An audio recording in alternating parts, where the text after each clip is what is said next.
My stepchildren told me I'd never be their real parent, so I canceled their tuition and let their biological parents figure it out. They didn't take it well. Hello everyone, welcome to Reddit Visuals. I've always believed that love, not biology, is what makes a parent.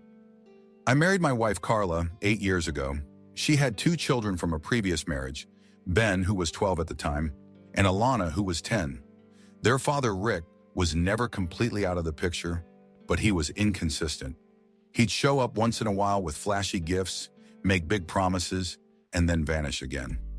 The kind of dad who says, "I'll be there," then disappears for birthdays and parent-teacher conferences. Meanwhile, I was the one who stayed.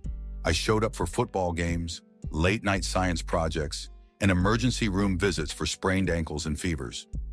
I never tried to erase their dad. I just wanted to be a constant in their lives. For years, I thought it was working. They called me Mark, but the affection seemed real. Alana would make me drawings for Father's Day, and Ben once told me I gave better advice than any real dad ever could. Things changed slowly, almost imperceptibly, after they turned 18. Carla and I had always agreed we'd help with college. I set aside money in a savings account for both of them. Nothing extravagant, but enough to give them a debt-free start. We even toured campuses together. Ben wanted to study engineering, and Alana was leaning towards psychology. I was proud, genuinely excited for them.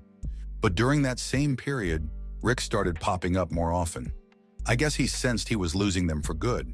He started attending their senior year events, dropping cash gifts, even offered to help with tuition, though I'd never seen him pay for anything in the past. The kids seemed starstruck, especially Ben. Suddenly, Rick was trying his best and deserved a second chance. I didn't argue. I just stayed in my lane, or at least I tried to. The real shift came the night we sat down for dinner to finalize college plans. I had spreadsheets printed out with financial aid details, scholarship options, and payment schedules. Alana glanced at them, then said flatly, "Shouldn't this be something our real parents discuss?" I thought I'd misheard. I looked at her, then at Ben. He didn't correct her. Instead, he added, "We're grateful, Mark, really. But we feel like we should lean on Mom and Dad for this. You've already done enough." The air in the room shifted. Carla froze. I tried to laugh it off, thinking it was a weird joke. "I thought we were discussing this as a family," I said. Ben shook his head. "We appreciate what you've done, but you're not, our actual parent." I won't lie, my heart cracked right down the middle. 8 years, school runs, doctor's visits, teaching Alana how to drive, helping Ben build a robot for his science fair, not to mention the thousands I'd quietly funneled into their college accounts. And in one sentence, I became a footnote in their lives. Carla was horrified. She tried to intervene, said they didn't mean it like that, but the kids stood by it. I could see it in their eyes. They were drawing a line, and I was on the other side of it. I didn't yell, I didn't argue, I just nodded and left the table. That night, I sat at my desk and stared at the account I'd created for them. Over $80,000 combined. Tuition, books, housing, all carefully planned and saved. And then I made a decision. If I wasn't considered their real parent, then I wasn't obligated to be their real ATM. The next morning, I called the bank and transferred the funds into a separate account under my name. I also called the schools and notified them that the previous financial aid plans were canceled and that their parents, Rick and Carla, would need to resubmit updated payment info. Then I sat down with Carla. I didn't blame her, but I told her I was done footing the bill for kids who didn't consider me family. If Rick was so ready to be dad again, let him handle the bill. Let him learn that parenting isn't just grand gestures. It's commitment. It's the boring, unpaid stuff. And maybe now they'd see the difference. The fallout was nuclear. 2 weeks later, Ben's school called Carla.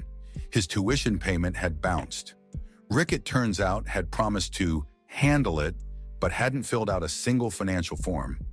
Alana's situation was even worse. She had already enrolled in classes and was suddenly facing a $14,000 gap. They called, texted, emailed. Carla begged me to reconsider.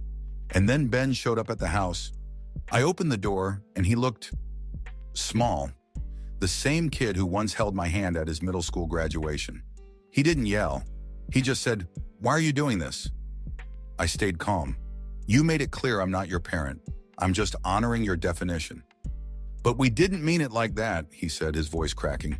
"We were just trying to reconnect with Dad." "And you can," I said. "But I'm not going to fund your future while being treated like an outsider." He left angry.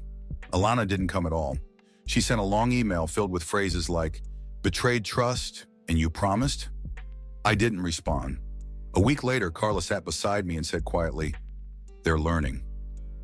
"What do you mean?" I asked. "Rick bailed," she said. "Again.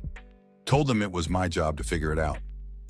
She was crying, not because of the tuition, but because she realized I had been more of a father to those kids than Rick ever had, and she had watched them throw it away. Over time, things mellowed out. Ben got a part-time job and started night classes. Alana deferred a semester and picked up extra hours at a cafe. Carla and I are still together, but it's different now. There's a line I don't cross anymore. I don't try to win over anyone. I don't sacrifice just to be tolerated. And then last month, Ben came over. No drama, no guilt trip, just a quiet visit. He handed me a card. Inside was a photo from his graduation, him in cap and gown, smiling. "I paid for this myself," he said.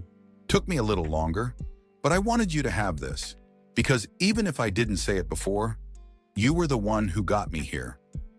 I didn't say anything. I just nodded and took the card. Later that night, I put it in the same folder I used to keep their college savings plan in. Not out of spite, out of closure, because sometimes the best lesson isn't taught with words. It's taught with silence, boundaries, and the strength to say no when your love is taken for granted. And no, I don't regret a thing.